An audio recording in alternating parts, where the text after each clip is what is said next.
방금 나온 속보 한 가지 더 전해드리도록 하겠습니다. 이동통신 3사의 주파수 경매 결과가 나왔습니다. 경매가 시작한 지 이틀 만에 종료가 된 건데요. 총 낙찰가가 2조 1,106억 원을 기록했습니다. 3조 원에도 달할 수 있다. 그래서 승자의 저주 이런 얘기도 나왔었는데 결국 2조 1,000억 원대에서 종료가 되는 모습이었고요. 가장 또 관심이 많았었던 2.6GHz 구간을 누가 확보할 것이냐에 대해서는 SK텔레콤이 이 대역을 확보했다는 점 방금 속보로 들어왔습니다. 구체적인 내용 추가로 들어올 때 저희가 다시 한번 정리를 해드리도록 하겠고요.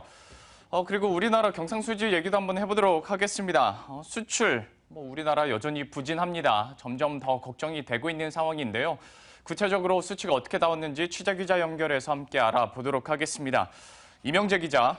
네, 산업통상자원부에 나와 있습니다. 네, 이 수출 감소폭이 다시 두 자릿수로 확대가 됐죠. 구체적인 내용들 다시 한번 브리핑을 좀 해주시겠어요? 예, 지난달 우리나라의 수출이 1년 전보다 11% 줄며 수출 감소폭이 한 달 만에 두 자릿수로 확대됐습니다.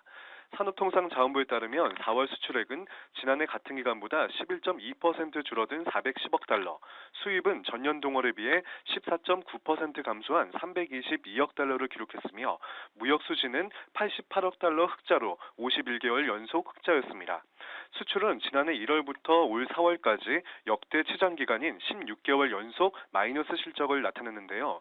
전년 동월 대비 수출 감소폭은 지난 1월에 마이너스 18.8%를 기록한 이후 2월 마이너스 13.0%, 3월엔 마이너스 8.1%까지 축소됐다가 4월은 마이너스 11.2%로 다시 두 자릿수로 확대됐습니다. 세계 경기 부진과 저유가, 단가 하락 등 부정적인 여건이 지속되는 가운데 지난달 조업 일수도 1.5일 줄면서 감소율이 늘었습니다. 선박과 무선통신 기기를 제외하고 모두 부진했습니다. 반도체 수출은 1년 전에 비해 11.5% 줄었고 철강과 자동차는 17.4%, 18.3% 각각 감소했으며 자동차 부품과 일반 기계도 15%씩 줄었는데요. 특히 가전제품과 평판 디스플레이의 경우 수출이 무려 25%, 26% 각각 감소했습니다. 반도체와 평판 디스플레이는 공급 과잉에 따른 단가 하락 지속과 PC 모바일 제품 수요 부진으로 수출이 줄었습니다. 철강은 철 구조물 감소 등으로 한 달 만에 감소세로 전환했고 자동차와 차 부품도 신흥국 경기 침체로 인한 수요 감소, 중국 완성차 판매 부진 등의 영향으로 수출이 크게 줄었습니다.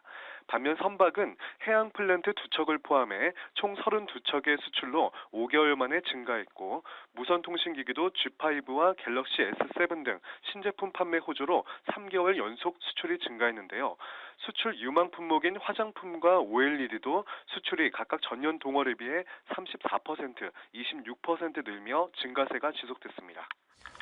종합적으로 수치를 보자면 3월에 그나마 좀 나아지나 했었는데 다시 한번 4월에 들면서 수출 부진이 이어지고 있는 건데요. 과연 그렇다면 이제 이것이 계속될지 아니면 좀 나아질지 궁금해지는 것 같습니다. 정부 측에서는 어떻게 전망을 하고 있고 이런 부진 상황에 대해서 어떤 대책들을 내놓고 있나요? 네, 산업통상자원부는 이달 수출 여건도 녹록지 않은 상황이라고 보고 있는데요. 글로벌 경기 부진과 저유가 기조가 지속되고 있고 월초 연휴 효과와 또 선박 추가 차질 가능성 등으로 인해서 상황이 개선되기는 쉽지 않다고 설명했습니다. 따라서 수출을 조기 회복하기 위해 범정부 차원에서 지원 대책을 속도감 있게 추진하기로 했습니다.